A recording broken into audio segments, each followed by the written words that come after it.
បាទសួស្តីពុកម៉ែបងប្អូនទាំងអស់គ្នាបាទថ្ងៃនេះគឺមកលេងខាងប្រាសាទបន្ទាយធំបាទនៅខាងភូមិអង្គរក្រៅនៅខាងជើងរាជធានីអង្គរធំហ្នឹងប្រហែលជា3គីឡូណាបាទបន្ទាប់ពីសម្រាប់ធ្វើវីដេអូប្រហែលជា2ឆ្នាំជាង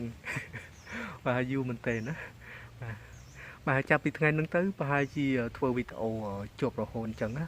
បាទកុំភ្លេចជួយតាមដានទស្សនាទាំងអស់គ្នាបាទថ្ងៃហ្នឹងគឺរៀងប្រះសាយបន្តិចបាទពាក់ម៉ាស់បាទឥឡូវគឺដល់ភាសាបន្ទាយធំហើយបាទនឹងគឺខ្លងទ្វារជំហានខាងកើតណាបាទគឺបាក់បែកទ្រុឌទ្រោមមែនបាទ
បាទនឹងគឺភាសាបន្ទាយធំដែលស្ថិតនៅ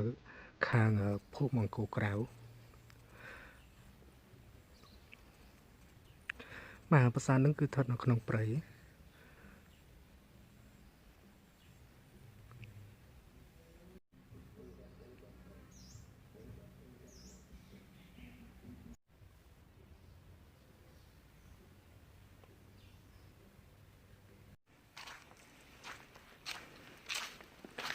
បាទ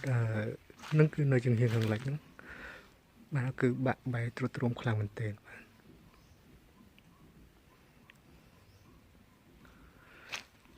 បាទភាសានឹងគឺមានប្រាង្គចំនួន3សម្រាប់ប្រាង្គនៅកណ្ដាលហ្នឹងគឺបាក់បែកមែនទែននៅជំហានខាងលិច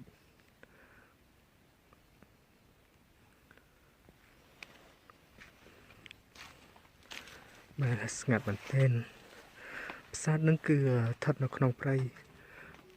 ហើយអត់សូវមានពីណាស្គាល់ប្រហែលទេអញ្ចឹងណាហើយនឹងគឺ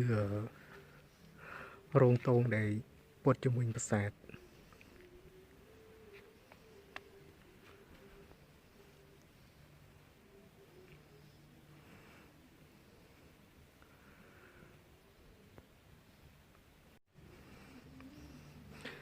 បាទ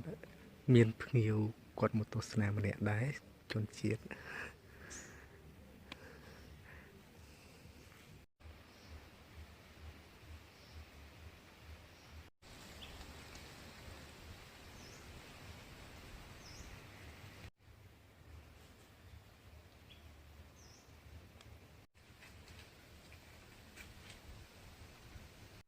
បាទចេញពីនឹងទៅគឺទៅលេងប្រាសាទ